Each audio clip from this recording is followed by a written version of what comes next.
जय हिंद दोस्तों, कैसे उम्मीद है आप सब अच्छे होंगे और आप अपनी तैयारी भी बहुत अच्छे तरीके से कर रहे होंगे। तो दोस्तों कि चलिए आज की वीडियो में फिर से स्टार्ट करते हैं सीडीपी का टॉप 30 क्वेश्चन प्रैक्टिस सेट जो डेली होता है। आप में से जो भी न्यू होंगे तो आप लोग चैनल से जुड़ जाइए और अपनी प्रैक्टिस को बेहतर बनाइए। क्वेश्चन को तैयारी को पूरे 30 क्वेश्चन अटेंड करिए कि और फिर उसमें से आप पता लगाइए कि आप कितने क्वेश्चन कर रहे हैं। तो इससे आपको एक आइडिया मिल जाएगा कि आप एग्जाम तक में कितने प्रिपेयर हो गए हैं।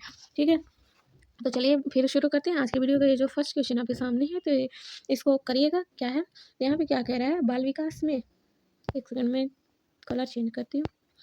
कह रहा है यहाँ पे, कह रहा है बाल विकास में नैतिक विकास का संबंध सबसे अधिक किससे होता है? तो यहाँ पे क्या होगा इसका आंसर? तो यहाँ पे कह रहा है, इसका ऑप्शन कह रहा है बौद्धिक स्तर से, सामाजिक अंतःक्रिया से, शारीरिक वृद्धि से या फिर भाषा विकास से। तो इसका आंसर बताइएगा क्या होगा। तो यहाँ पे जो हो जाएगा, यह जो नैतिक विकास होता है वह सामाजिक अंतःक्रिया से होता है। ठीक है, यहाँ पे बौद्धिक स्तर से नैतिक विकास का कोई संबंध नहीं है ना। शारीरिक विकास से नहीं होगा, ना ही भाषा विकास से होगा। फिर आता है नेक्स्ट क्वेश्चन, कह रहा है क्वेश्चन नंबर 2 कह रहा है, यहाँ पे सेकंड आपके सामने आ गया। यहाँ पे ये तो ये क्या कह रहा है, क्वेश्चन क्वेश्चन को पढ़िए फिर आंसर लगाइए। ठीक है, तो यहाँ पे कह रहा है यदि बच्चा गलती करने पर सीखता है तो यह किस अधिगम का सिद्धांत को दर्शाता है? तो कह रहा है अंतर्दृष्टि का सिद्धांत या फिर सामाजिक अधिगम का सिद्धांत, प्रयास त्रुटि सिद्धांत या फिर संज्ञानात्मक सिद्धांत। तो क्या हो जाएगा यहाँ पे? यहाँ पे जो हो जाएगा, जो गलती करके सीखता है वह प्रयास त्रुटि का सिद्धांत कहलाता है। ठीक, तो इसका आंसर लगाइए ये ऑप्शन सी। फिर आता है नेक्स्ट क्वेश्चन, क्वेश्चन नंबर 3 कह रहा है यहाँ पे, कह रहा है समावेशी कक्षा में शिक्षक की मुख्य भूमिका क्या होनी चाहिए?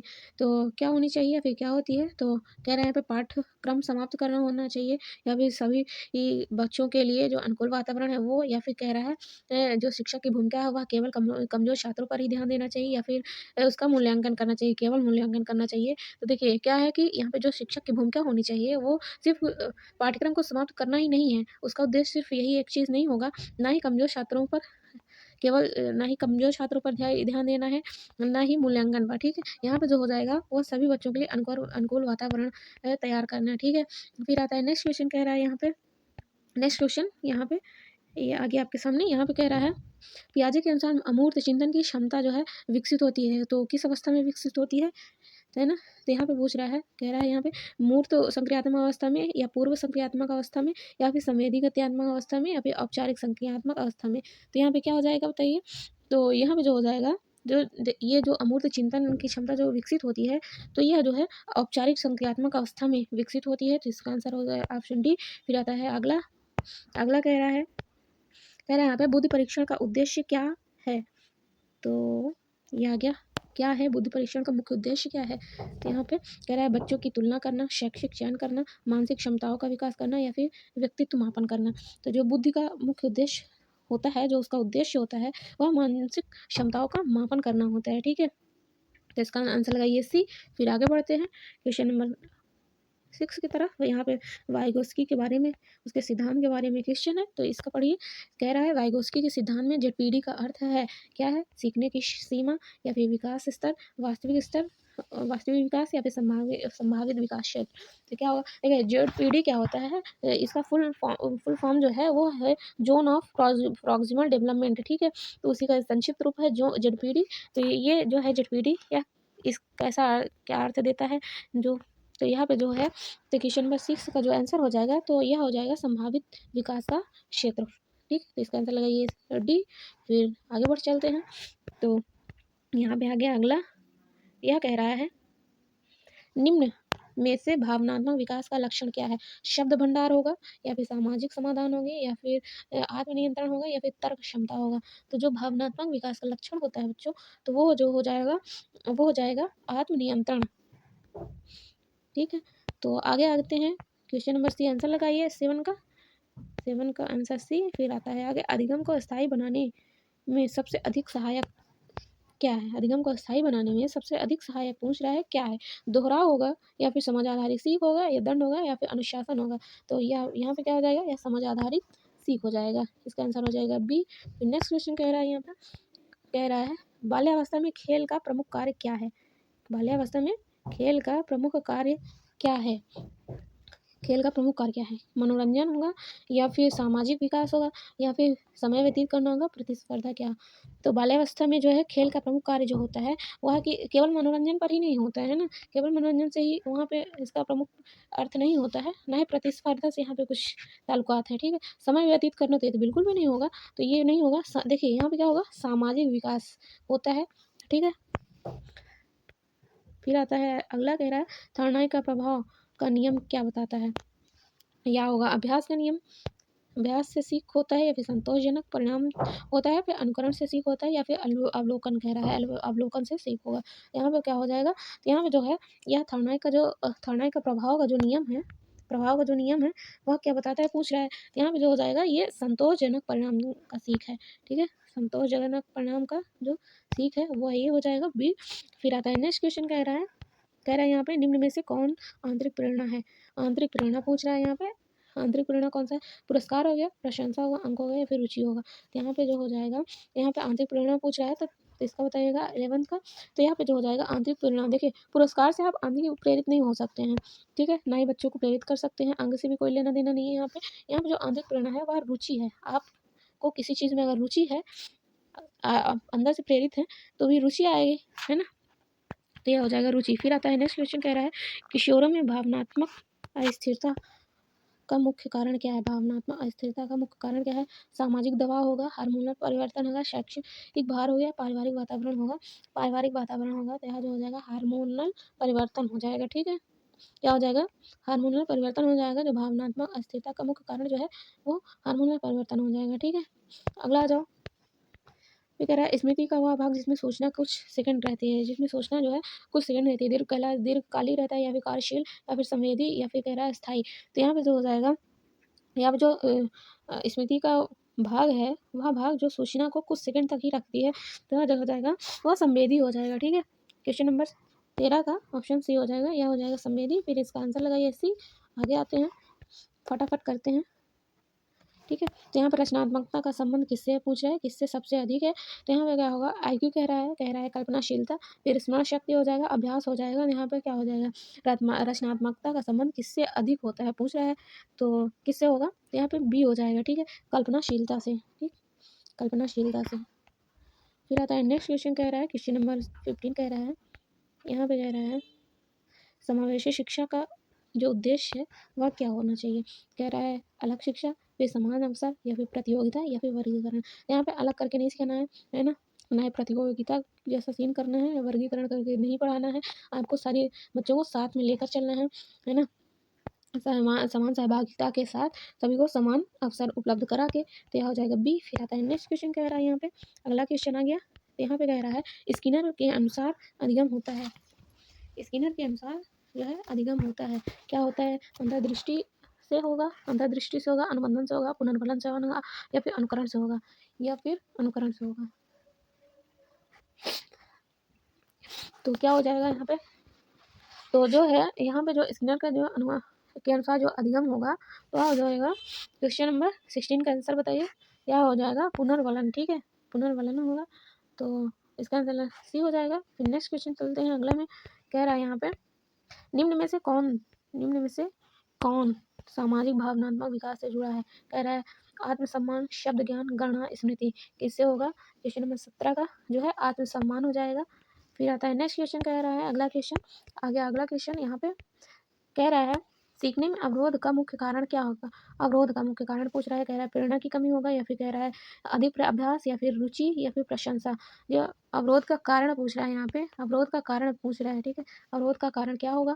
तो प्रेरणा की कमी होगा या फिर कह रहा है अधिक अभ्यास होगा या फिर रुचि होगा या फिर प्रशंसा होगा। तो यहाँ पे बताइएगा। तो यहाँ जो हो जाएगा इसका अवरोध का जो कारण मुख्य है वह प्रेरणा की कमी हो जाएगा, ठीक है? तो यहाँ पे आंसर लगाइए। फिर अगला का चलते हैं, कह रहा है व्यक्तित्व का विकास, बालक का जो व्यक्तित्व विकास है वो प्रभावित होता है, किससे होता है? कह रहा है केवल आनुवंशिकता से होगा, कह रहा है केवल वातावरण से, फिर वो आनुवंशिकता और वातावरण दोनों से होगा, या फिर कह रहा है केवल शिक्षा से होगा। तो किससे होगा यहाँ पे? तो यहाँ पे देखिए होता क्या है, ये जो बालक का जो व्यक्तित्व विकास होगा वह तो केवल वातावरण से नहीं होगा, है ना? केवल वातावरण से ही लेकर नहीं चल सकते हैं, ना ही केवल आनुवंशिकता से। यहाँ पे जो होगा तो यह आनुवंशिकता और वातावरण दोनों के साथ चलता है, ठीक है? दोनों के साथ में मिलकर होता है। नहीं, यहाँ पे ये जो बोल रहा है केवल शिक्षा, ये भी गलत है। तो इसका आंसर लगाइए सी। फिर अगला चलते हैं, क्वेश्चन नंबर 20 आ गया है। तो यहाँ पे कह रहा है अधिगम का जो स्थानांतरण होता है वह कैसे होता है ना? एक विषय से दूसरे विषय में, केवल कक्षा में, केवल परीक्षा में, केवल खेल परिवर्तन में, खेल में। तो किस में होगा जो स्थानांतरण होगा वह किससे होगा? केवल कक्षा में होगा? नहीं होगा ऐसा कुछ, है ना? केवल परीक्षा से ऐसा नहीं है, केवल खेल से ही नहीं होगा, या जो है एक विषय से दूसरे विषय में, है ना, ऐसे स्थानांतरण होता है। तो क्वेश्चन नंबर 20 का जो है आंसर लगाइए ए। फिर आते हैं अगले में। तो यहाँ पे कह रहा है, अगला कह रहा है जो है कौन संज्ञानात्मक सिद्धांतकार है? कह रहा है स्किनर है, या फिर पावलोव है, कोहलर है, या फिर थॉर्नडाइक है। तो क्या है संज्ञानात्मक सिद्धांतकार? देखिए संज्ञानात्मक विकास का सिद्धांत किसने दिया था? या तो आप सब जानते हैं, है ना, या जानते ही हैं। इसका आंसर लगाइए। तो यह जो हो जाएगा 21 का जो है संज्ञानात्मक सिद्धांत। एक सेकंड, यहाँ पे कुछ एरर है क्या? तो संज्ञानात्मक विकास का सिद्धांत, संज्ञानात्मक तो संज्ञानात्मक विकास का सिद्धांत जो है वह स्किनर ने दिया था। ठीक है, तो ये इसके सिद्धांतकार हैं। फिर आता है नेक्स्ट क्वेश्चन। देखिए आंसर में मत जाइए क्योंकि आंसर यहाँ पे गलत डला हुआ है, या कोहलर डला हुआ है। ठीक है, तो इसका काट दीजिएगा। फिर आता है अगला, कह रहा है क्वेश्चन नंबर 22 आ गया। यहाँ पे कह रहा है यह शिक्षक यदि प्रश्न पूछकर सोचने को प्रेरित करता है तो यह है, तो यह क्या है पूछ रहा है। तो यह क्या है? तो व्याख्यान विधि है, या फिर खोज विधि है, या रटन विधि है, प्रदर्शन विधि है। यहाँ पे क्या हो जाएगा? यहाँ पे क्या हो जाएगा? देखिए शिक्षक अगर प्रश्न पूछकर सोचने के लिए प्रेरित करता है तो वह व्याख्यान विधि नहीं होगा, है ना, वह रटन पर ही नहीं आधारित है, प्रदर्शन नहीं है। यहाँ पे जो है खोज विधि हो जाएगा। देखिए अगर सोचने पर प्रेरित कर रहा है, सोचने पे बच्चे अगर सोचने से मजबूर हो रहे हैं कि हाँ क्या है प्रश्न का उत्तर, तरह तरह की चीज़ें अलग अलग प्रकार से सोच कर अपना तर्क देंगे, तो वह जो है वो खोज विधि हो जाएगा इस तरह से। इसका आंसर जो है या बी हो जाएगा। फिर आता है अगला, आगे आते हैं। यहाँ पे कह रहा है भावनात्मक विकास, एक सेकंड, यहाँ पे कह रहा है भावनात्मक बुद्धि का संबंध है किससे है? आईक्यू से है, स्मृति से है, भावनाओं के प्रबंधन से है, गणितीय क्षमता से है। तो इसका क्या आंसर हो जाएगा? भावनात्मक बुद्धि का संबंध किससे है? ये रिपीट हो गया है क्या शायद? तो ये रिपीट हो गया है शायद। तो यहाँ पे देखिए 23 का जो आंसर हो जाएगा, तो इसको हमने कर लिया है। तो यह जो है भावनाओं के प्रबंधन, ठीक है, इसका आंसर हो जाएगा। फिर आता है अगला, कह रहा है क्वेश्चन नंबर अगला, यहाँ पे कह रहा है क्वेश्चन, कह रहा है निम्न में से कौन अधिगम का परिणाम नहीं है? अधिगम का परिणाम नहीं है कौन सा है? तो कह रहा है व्यवहार में परिवर्तन, अस्थायी परिवर्तन, अस्थायी परिवर्तन, अनुभव से परिवर्तन। तो यहाँ पे क्या हो जाएगा? 24 का सी हो जाएगा ऑप्शन नंबर, अस्थायी थकान। ठीक है, अस्थायी थकान या अधिगम का परिणाम नहीं है। ठीक है, फिर अगला आता है, कह रहा है प्राथमिक स्तर पर सबसे उपयुक्त शिक्षण कौन सा है? सबसे उपयुक्त शिक्षण पूछ रहा है, व्याख्यान विधि होगा, या फिर गतिविधि आधारित होगा, सेमिनार होगा, वाद विवाद होगा। यहाँ पे जो है प्राथमिक स्तर पर पूछ रहा है ना, कि हाई स्कूल या फिर इंटर, है ना, जूनियर का नहीं पूछ रहा है। जो कि यहाँ पे देखिए जो है सबसे अच्छा जो है जो उपयुक्त है वह जो है गतिविधि आधारित हो जाएगा। 25 का जो है बी आंसर हो जाएगा। 25 व्याख्यान विधि नहीं होगा, सेमिनार नहीं होगा, वाद विवाद से यहाँ पे कोई चर्चा नहीं, लेना देना नहीं है। अगला आता है क्वेश्चन नंबर 26, कोहलवर का सिद्धांत पूछ रहा है, किससे संबंधित है? कोहलवर का सिद्धांत संज्ञानात्मक विकास से, नैतिक विकास से, सामाजिक विकास से, भाषा विकास से। यहाँ क्या हो जाएगा क्वेश्चन नंबर 26 का? यह जो है कोहलवर्ग ने नैतिक विकास का सिद्धांत दिया था, है ना, आप जानते हैं नैतिक विकास का सिद्धांत। फिर आता है नेक्स्ट क्वेश्चन, कह रहा है कक्षा में विविधता का अर्थ क्या है? विविधता का अर्थ क्या है पूछ रहा है। समान बच्चे, अलग अलग पृष्ठभूमि, केवल कमजोर बच्चे नहीं, यहाँ पे विविधता पूछ रहा है, केवल प्रतिभाशाली नहीं होगा। यहाँ पे जो हो जाएगा, यहाँ पे जो होगा अलग अलग पृष्ठभूमि आएगा, यही विविधता है। ठीक है, तो 27 का जो है आंसर, तो ये बी हो जाएगा। फिर आता है अगला, कह रहा है सीखने में रुचि बढ़ाने का सर्वोत्तम तरीका क्या है? डर होगा, डर उत्पन्न करके, दंड दे करके, या फिर गतिविधि परीक्षा। तो जो है यहाँ पे गतिविधि हो जाएगा इसका आंसर। ठीक है, तो इसका आंसर लगाइए सी। फिर आता है अगला, कह रहा है यहाँ पे अधिगम का सबसे अच्छा प्रमाण क्या है? अधिगम का सबसे अच्छा प्रमाण क्या है? अंक होगा, या फिर व्यवहार परिवर्तन होगा, प्रमाण पत्र होगा, उपस्थिति होगा। यहाँ पे 29 का क्या हो जाएगा? बी हो जाएगा। 29 का व्यवहार परिवर्तन। ठीक है, 29 का व्यवहार परिवर्तन हो जाएगा बी। फिर आता है आगे और लास्ट क्वेश्चन, तो यहाँ पे कह रहा है शिक्षक का लोकतांत्रिक व्यवहार बढ़ावा देता है, क्या देता है? डर, निष्क्रियता, या फिर आत्म अभिव्यक्ति, अनुशासनहीनता। तो जो है लोकतांत्रिक व्यवहार किसका बढ़ावा देता है? कुछ कह रहा है, डर का होगा क्या? नहीं, निष्क्रियता का भी कोई सीन नहीं है यहाँ पे। आत्म अभिव्यक्ति, ठीक है? आत्म अभिव्यक्ति इसका आंसर हो जाएगा। आत्म अभिव्यक्ति इसका आंसर हो जाएगा, इसका आंसर लगेगा सी। फिर तो आप लोग बताइएगा अपना स्कोर कमेंट बॉक्स में। 30 में 30 कितने स्कोर गए हैं आपके? इससे आपको पता चलेगा आपकी तैयारी किस लेवल तक पहुँच चुकी है, ठीक है? सीडीपी का। तो जो लोग नए हैं चैनल से जुड़ जाइएगा और अपनी प्रैक्टिस डेली करिए, तो इससे आपको बेनिफिट मिलेगा, है ना? तो फिर दोस्तों आज के लिए इतना ही। फिर मिलते हैं नेक्स्ट वीडियो में। आप सभी का बहुत बहुत धन्यवाद।